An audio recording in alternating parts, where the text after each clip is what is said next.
গুন্ডা দমন আইন নিয়ে সুপ্রিম কোর্ট অব্দি লড়াই করবে এবং আমরা আশাবাদী ওই আইনকে ওদের আমরা ফেরত করাবোই। কিন্তু এইটুকু আপনাদেরকে বলছি, নেতাজি সুভাষচন্দ্র বোসকে যারা গুন্ডা মনে করে আর গোপাল পাঠাকে যারা বিপ্লবী মনে করে, তারা আমাদেরকে গুন্ডা দমন বিল শেখাচ্ছে।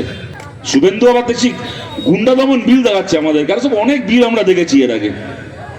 শুভেন্দু অধিকারী আবার গুন্ডা, ওরা আমাদের কি গুন্ডা বলবে? ওরা আমাদেরকে কি গুন্ডা বলবে? ওরা নেতাজি সুভাষচন্দ্র বোসকে গুন্ডা বলে। কদিন আগে দেখলেন ওদের সভাপতি, রাজ্য সভাপতি সমীর ভট্টাচার্য ভাষণ দিতে গিয়ে বলছেন, শ্যামাপ্রসাদ মুখোপাধ্যায় যখন মিটিং করতেন সেই সময় ফরওয়ার্ড ব্লকের গুন্ডারা ওনার দিকে ঢিল ছুটতো, মিটিং ভেস্তে দিত। আর সেই গুন্ডাদের নেতার নাম এখন যদি বলি তাহলে বিতর্ক হয়ে যাবে। আমরা সবাই জানি ফরওয়ার্ড ব্লকের নেতাকে, কার হাতে ফরওয়ার্ড ব্লক তৈরি হয়েছিল, কে মেরে ওই ব্রিটিশের দালালি করা শ্যামাপ্রসাদের মিটিং শেষ করতো ওই সময়? নেতাজি সুভাষচন্দ্র বোস। ওরা গুন্ডা দমন বিল আনবে। নেতাজি সুভাষচন্দ্র বোসকে যারা গুন্ডা মনে করে আর গোপাল পাঠাকে যারা বিপ্লবী মনে করে, তারা আমাদেরকে গুন্ডা দমন বিল শেখাচ্ছে। গোপাল পাঠার পার্টি নেতাজি সুভাষ বোসের উত্তরাধিকারীদেরকে আজকে জেলে ভরার জন্য বিল আনছে। আর সেটাকে ব্যাখ্যা করতে গিয়ে বলছে ওই শেখ শাহজাহানের মতো আর শওকত মোল্লার মতো যারা ক্রিমিনাল আছে তাদেরকে জেলে ভরার জন্য আমরা এই আইন আনছি।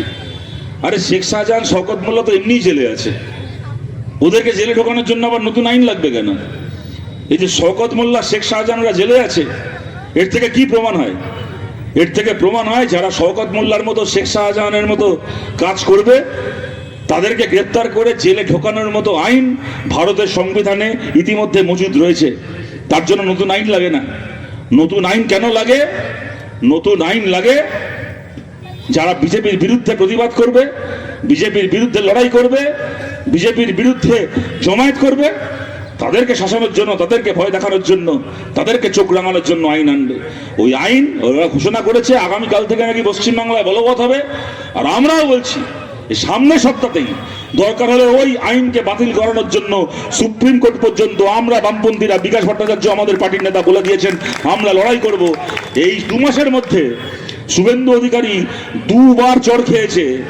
এই মিডিয়াগুলো এখন বিক্রি হয়ে গেছে। শুভেন্দু অধিকারী কত ভালো কাজ করছে, বিজেপি কত ভালো কাজ করছে তার প্রচার করতে ওরা গিলে নেয় যে খবরটা। এই 2 মাসের মধ্যে শুভেন্দু অধিকারীর সরকার 2 বার চড় খেয়েছে হাইকোর্টে।